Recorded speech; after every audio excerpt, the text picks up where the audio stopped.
అన్ని విధాల మన నాయకుడు ఎన్టీ రామారావు గారు పార్టీ పెట్టినప్పటి నుంచి తిరిగి ఆయన యాక్టివ్ పాలిటిక్స్లో ఉన్నంత వరకు గెలుస్తూనే వచ్చాడు. కానీ ఎప్పుడైతే ఆయన ఇండైరెక్ట్ ఎలక్షన్స్ అనుకున్నాడో అప్పుడు నియోజకవర్గం దెబ్బతినింది. ఇప్పుడు దివ్య గారు వచ్చారు. నాకు ఏమాత్రం అనుమానం లేదు, రాబోయే రోజుల్లో తుని నియోజకవర్గం తెలుగుదేశం పార్టీకి కంచుకోటగా,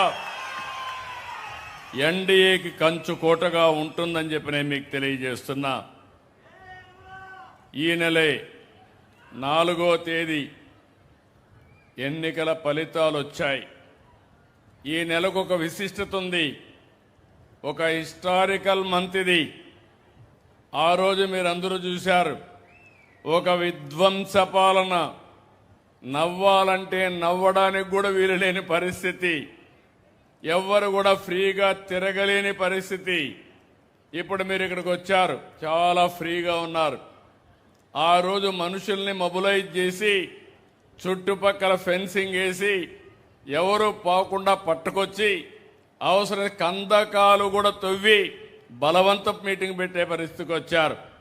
మీ మనసుల్లో మేము ఉండాలి, కానీ బలవంతం చేస్తే ఎవ్వరూ సహించరని మరొక్కసారి మీ అందరికీ తెలియజేస్తున్నా.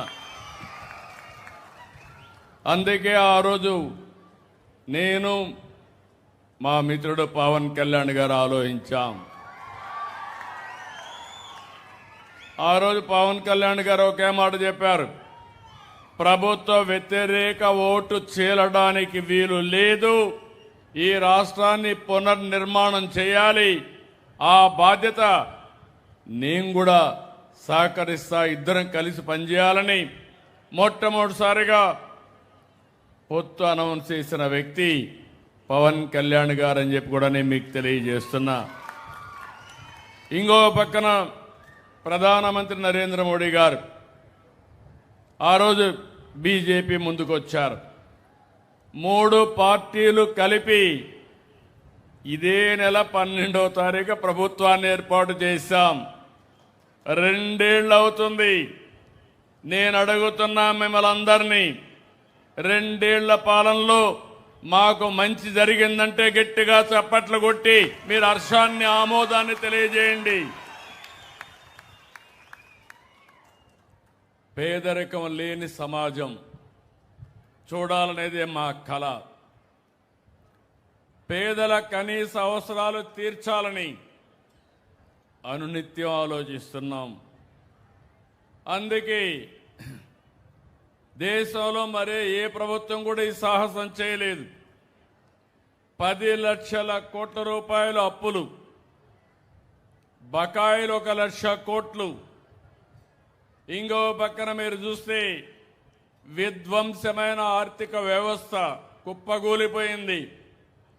నేను 4వసారి ముఖ్యమంత్రి, ఎంత లోతుకు పోతే అంత అఘాతమే కనపడస్తా ఉంది ఇంకా కూడా. కానీ మాకు మనోధైర్యం ఉంది, తప్పకుండా ప్రతి ఒక్క ప్రతికూలాన్ని అనుకూలంగా మార్చి మీకు అండగా ఉంటామని మరొకసారి హామీ ఇస్తున్నా. అందుకే ఆ రోజు నేను చెప్తే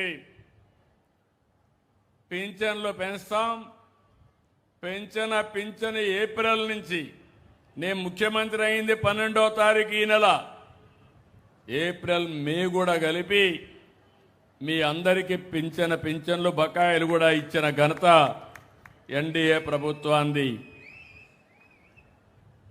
4,000 రూపాయలు, 6,000 రూపాయలు, 10,000, 15,000 పూర్తిగా బెడ్కే పరిమితం అయితే 15,000 రూపాయలు ఇచ్చే ఏకైక ప్రభుత్వం భారతదేశంలో ఒక్క తెలుగుదేశం ఎన్డీఏ ప్రభుత్వమే. ఇంకొక పక్క ఇప్పటి వరకు 65,887 కోట్లు ఇచ్చాం. సంవత్సరానికి 32,000 కోట్లు అవుతుంది. ఒక పక్క గుంతలబడిన రోడ్లు, తాగేదానికి నీళ్లు లేని పరిస్థితి, ఇంకో పక్క అప్పులు మామూలుగా ఇచ్చేవాడు కూడా ముందుకు రాడు. అలాంటి పరిస్థితి నుంచి ఇప్పటి వరకు ఈ డబ్బులు ఇచ్చాం. సంవత్సరానికి మళ్ళీ 33,000 కోట్లు ఇవ్వాల్సి వస్తుంది, ఇస్తాం. ఇంకో పక్క మనతో సమానంగా బాగుండే రాష్ట్రాలు ఉన్నాయి, ఎవ్వరూ ఇవ్వడం లేదు. నేను ఎంత శ్రద్ధ పెట్టానంటే మొదటి తారీఖు వస్తే ఇమ్మనొచ్చు, నేను కూడా బటన్ నొక్కచ్చు. కానీ నేను నేరుగా వచ్చి ఆ పేదవాడి ఇంటికొచ్చి ఇంటి దగ్గర పింఛనిచ్చినప్పుడు నా అధికార యంత్రాంగం సరిగా పనిచేస్తున్నారా లేదా అని ఎప్పటికప్పుడు సమీక్షించినప్పుడు ఉండే ఆనందం మామూలు అప్పుడు రాదని చెప్పి కూడా నేను మీకు తెలియజేసిన. బటన్ నొక్కితే ఆ ఆనందం ఉండదు, పైశాచిక ఆనందం ఉంటుంది. అందుకే ఈరోజు మీరు చూసినప్పుడు ఇక్కడ మీరందరూ ఉన్నారు. వృద్ధాప్య పింఛన్లు 17,54,000 మందికి ఇస్తున్నాం.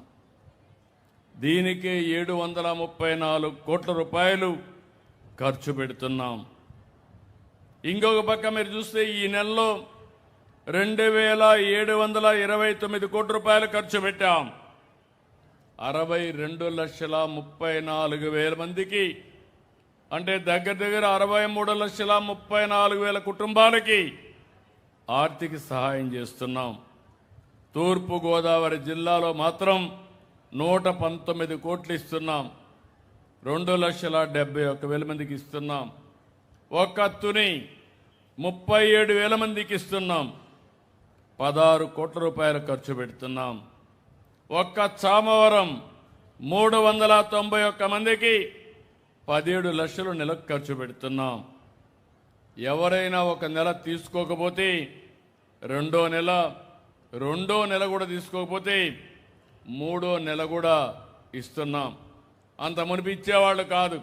నేను ఒకటి ఆలోచించాను, పేదవాడు ఏదైనా అవసరం కొద్ది బయట పోతే, బంధువుల ఇంటికి పోతే ఎగ్గొట్టడం మంచిది కాదు, మిగలబెట్టుకోవడం మంచిది కాదు. అవసరమైతే మళ్ళీ నెలవారీగా ఇవ్వాలని చెప్పి ఇచ్చాం. ఇంకో పక్క ఎవరైనా భర్త చనిపోతే భార్య అనాథ కాకూడదని అదే నెలలో పింఛన్లు ఇస్తున్నాం. ఈ నెలలో 5,606 మందికి 2,24,00,000 రూపాయలు శాంక్షన్ చేసాం. ఎవ్వరి దగ్గరికి పోయే పని లేదు, నేరుగా మీకు ఆ నెలకే ఇస్తున్నాం. ఒక పక్క ఇంట్లో భర్త చనిపోయినప్పుడు భార్య దిగులు పడకుండా, వేరే వాళ్ళపైన ఆధారపడకుండా దీనికి కూడా ఇచ్చేసాం.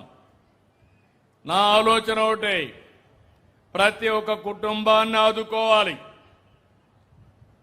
అదే సమయంలో అందరినీ పైకి తీసుకురావాలి. ఈరోజు సంక్షేమ కార్యక్రమాలు మీరు చూస్తే 2, 3, 4 కూడా వస్తున్నాయి. దీనికి నేను